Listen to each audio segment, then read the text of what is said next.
Welcome to a channel my super bytes के study bytes में। अ, हम लोगों ने बहुत सारे वीडियोस इंग्लिश लिटरेचर के बनाए हैं। बहुत सारे टॉपिक्स हमने कवर किए हैं। यहाँ पर बहुत सारे प्लेज हैं, मतलब ड्रामास, नॉवेल्स, पोएम्स, एसेस। अब हम आपको कुछ इन्हीं पोएम्स या ड्रामास या एसेस के मॉडल क्वेश्चंस करवाएंगे, यानी कि प्रैक्टिस क्वेश्चंस कराएंगे। बहुत सारे स्टूडेंट्स की डिमांड भी रही है कि हम मल्टीपल चॉइस क्वेश्चंस या शॉर्ट क्वेश्चंस करवाएं, प्रैक्टिस दें आपको एक तरह से। और मतलब तो हम उन्हीं की रिक्वेस्ट पे ये वीडियो बना रहे हैं। हमने इनके जो फुल लेंथ वीडियोस ऑलरेडी बनाए हुए हैं, इनकी समरी पर, इनके क्रिटिकल्स पर। तो आप जैसे अभी मैकबेथ का हम लोग करेंगे, तो आप पहले मैकबेथ का हमारा वीडियो देखिए, पूरा का पूरा पूरा उसका थीम समरी को पहले अच्छे से जानिए, पढ़िए, जिससे कि आपके लिए ये क्वेश्चंस एक तरह का रिवीजन टाइप हो जाएगा। तो चलिए शुरू करते हैं हम अपना ये question series. Question number 1, is this a dagger which I see before me, the handle toward my hand, in this line who sees the dagger? अब देखिए, ये किसने कहा है, ये पूछा गया है। किसने मतलब देखी है डैगर? मैकबेथ ने देखी है। मैकबेथ के घर, उसके कैसल में किंग डंकन आए हुए थे।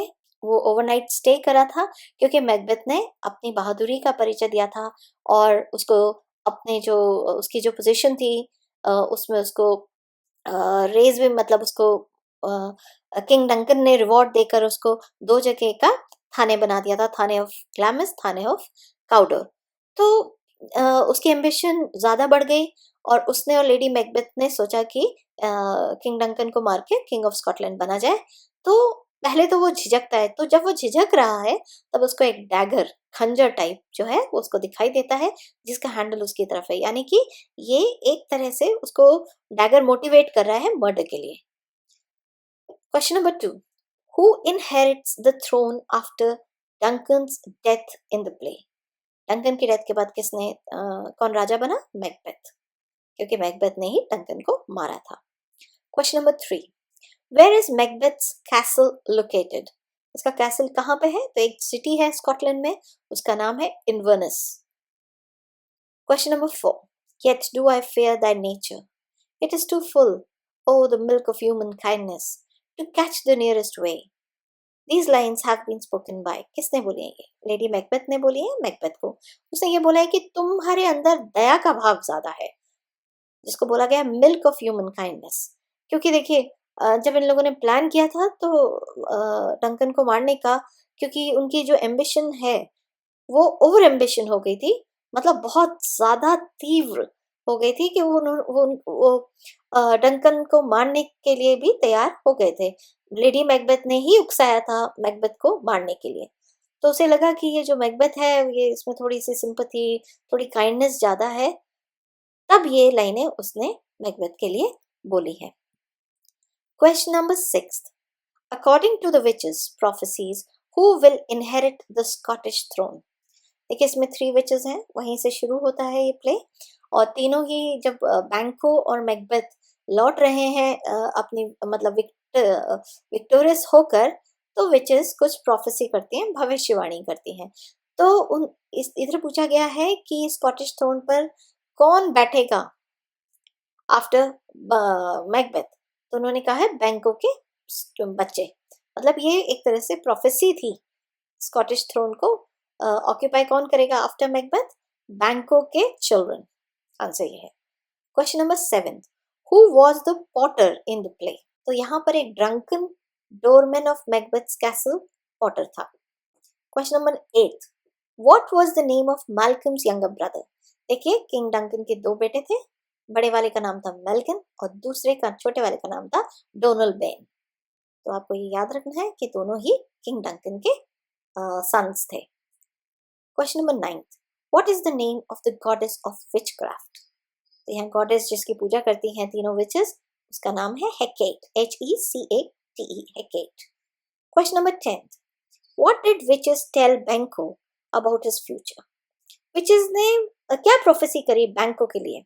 तो बैंको के लिए तो उन्होंने कहा, you will बिगेट Kings, the ancestor of Kings. दो नॉट अ किंग हिमसेल्फ, उसको बोला कि तुम राजा नहीं बनोगे, तुम राजाओं के एंसेस्टर्स बनोगे, मतलब उनके पूर्वज बनोगे, मतलब तुम्हारे जो आने वाली संतानें होंगी वो किंग बनेगी, ना कि तुम। Question number 11, who arrives to announce the title the thane of Cawdor to Macbeth? जब मतलब मैकबेथ को कौन आके बताता है कि तुम काउडोर के थाने हो गए हो? तो यहाँ आंसर है रॉस, ROSS, जो कि एक स्कॉटिश लॉर्ड है। Question number 12, which prophecies were told by the witches to Macbeth and Banquo? Macbeth और बैंको के लिए तीन विचेस ने क्या क्या प्रोफेसीज की थी? तो मैकबेथ के लिए तो उन्होंने कहा था thane of Glamis, thane of Cawdor and future king of Scotland. मतलब वो दो जगह के तो थाने बनेंगे और फिर आगे जाके किंग ऑफ स्कॉटलैंड बनेंगे। तभी तो मैकबेथ के मन में लालच आ गया था कि जब मुझे राजा बनना ही है तो अब मुझे ही कोशिश करनी पड़ेगी डंकन को मार के। और बैंको के लिए बोला था कि वो अ, राजा खुद तो नहीं बनेगा लेकिन उसकी आने वाली संतानें राजा बनेंगी। Question number 13. Here the smell of the blood still, all the perfumes of Arabia will not sweeten this little hand. Oh, oh, oh. ये लाइनें किसने बोली? ये लाइनें बोली है लेडी मैकबेथ ने। और यहाँ पूछा गया है कि उसने ये बोलते बोलते किस किस मर्डर को रिवील कर दिया था, मतलब किस किस के मर्डर के बारे में बता दिया था। वो क्या, उनको नींद में चलने की बीमारी हो गई थी और आफ्टर द डेथ उनको एक साइकोलॉजिकली एक मतलब परेशानी हो गई थी कि उनको अपने हाथ में खून ही नजर आता था, जितना धोएं उतना, और उसमें मर्डर की स्मेल आती थी। तो उन्होंने कहा कि जितना भी अरेबिया का परफ्यूम है वो भी मेरे इस हाथ को साफ नहीं कर सकता, खुशबूदार नहीं कर सकता, इसमें से ब्लड का की जो स्मेल है वो नहीं हटा सकता है। तो बोलते बोलते ही उन्होंने बिल्कुल ये कबूल कर लिया कि उनके द्वारा ही किंग डंकन का मर्डर हुआ है, लेडी मैकडफ का हुआ है और बैंको का हुआ है। तो तीनों मर्डर को उन्होंने मतलब एक तरह से रिवील कर दिया अपने स्लीप वॉकिंग सीन में। Question number 14, who was the real inheritor of Scotland after king Duncan's death? King Duncan के मरने के बाद में उनका जो राजा बनना किसका था? किसका? उनके बड़े बेटे मैल्कम का।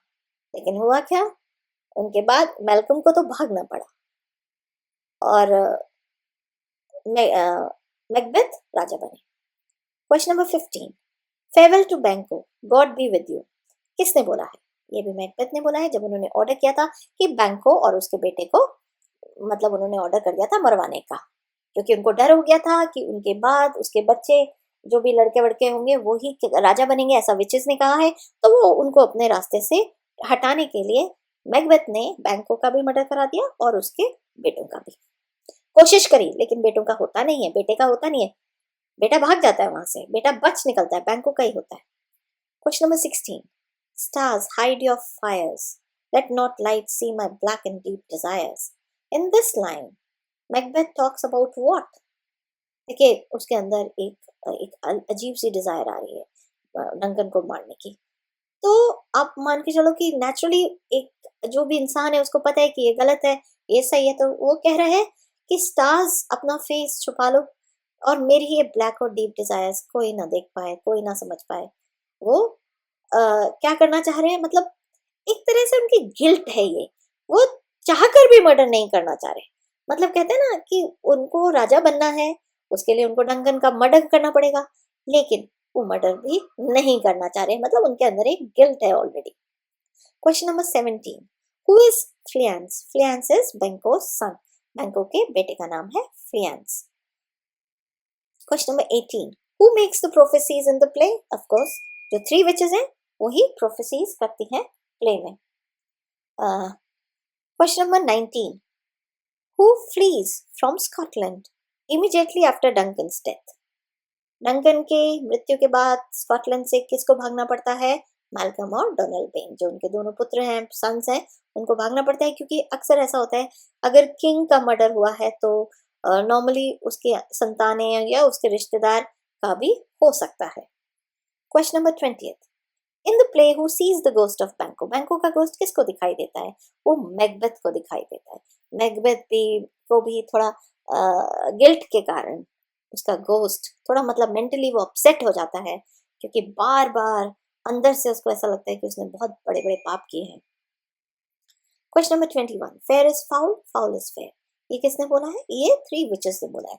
शुरू में जब प्ले शुरू होता है और बैंको और मैकबेथ जब रिटर्न कर रहे हैं अपनी विक्ट्री के बाद में, तो 3 विचेस जो हैं वहाँ वो कुछ आग-वाग जलाकर कुछ इस तरह से फेयर इज़ फाउल और फाउल इज़ फेयर बोल रही हैं। मतलब जो भी चाहिए अगर वो फाउल वे से भी है तो भी फेयर है। Question number 22, Duncan was the king of, Duncan किस राज्य का किंग था? स्कॉटलैंड का।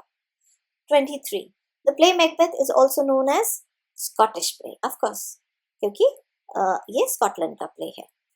Question number 24, Life's but a walking shadow, a poor play, tale told by an idiot, full of sound and fury. This line is spoken by whom? This line is spoken by Macbeth. This line or these lines are very important and they have the core of the play. मतलब ये सबसे important line है play की, जहाँ पर Macbeth को जब पता चलता है कि लेडी मैकबेथ ने स्लीप वॉकिंग के टाइम पर सब अपना जो गुनाह है वो कबूल कर लिया है डंकन को मारने का, और खुद ने भी आत्महत्या कर ली है, तब मैकबेथ ने निराश होकर ये लाइनें बोली हैं कि लाइफ क्या है, एक शैडो की तरह है। हमारा जो जीवन है वो एक बहुत ही पुअर प्ले की तरह लिखा हुआ है, किसी इडियट ने लिखा है, उसमें कलेश ही भरा हुआ है, साउंड एंड फ्यूरी, मतलब उसमें सुख शांति कहीं पर भी नहीं है। तो ये सब मैकबेथ ने इस प्ले में बोला है और ये 2 लाइन पूरे प्ले का एक तरह से सारांश है, मतलब पूरा मतलब इसमें डीपली छुपा हुआ है। Question number 25, double double toil and trouble, fire burn and cauldron bubble, ये कौन बोलता है? ये विचेस बोलती हैं जब वो आग में कुछ कुछ डाल रही हैं और उबल रहा है, वहाँ तेल खौल रहा है, फायर बर्न हो रही है और अजीब अजीब तरह की वो प्रोफेसी कर रही हैं, कुछ जादू टोने से कर रही हैं, उस टाइम पर विचेस ये लाइनें बोलती हैं। तो हमने इस तरह से कंप्लीट करे 25 क्वेश्चंस और आशा करते हैं कि आपका एक तरह से रिवीजन हो गया होगा इनका, इस प्ले का। आपको काफ़ी क्वेश्चन समझ में भी आ गए होंगे और ऐसे ही हमारे साथ बने रहिए। वीडियो को लाइक करिए, चैनल को सब्सक्राइब करो, अपने फ्रेंड्स के साथ शेयर करिए और देखिए हमारी वेबसाइट भी है mysuperbytes.com के नाम से, तो आप वहाँ जाकर कुछ पीडीएफ हैं, हमने साइकोलॉजी पे डाले हैं, हमने कुछ हिंदी में और अभी हम और भी पोस्ट करेंगे, तो प्लीज़ आप उनको चेक करो और जल्दी ही मिलते हैं एक दूसरे वीडियो के साथ। Thank you.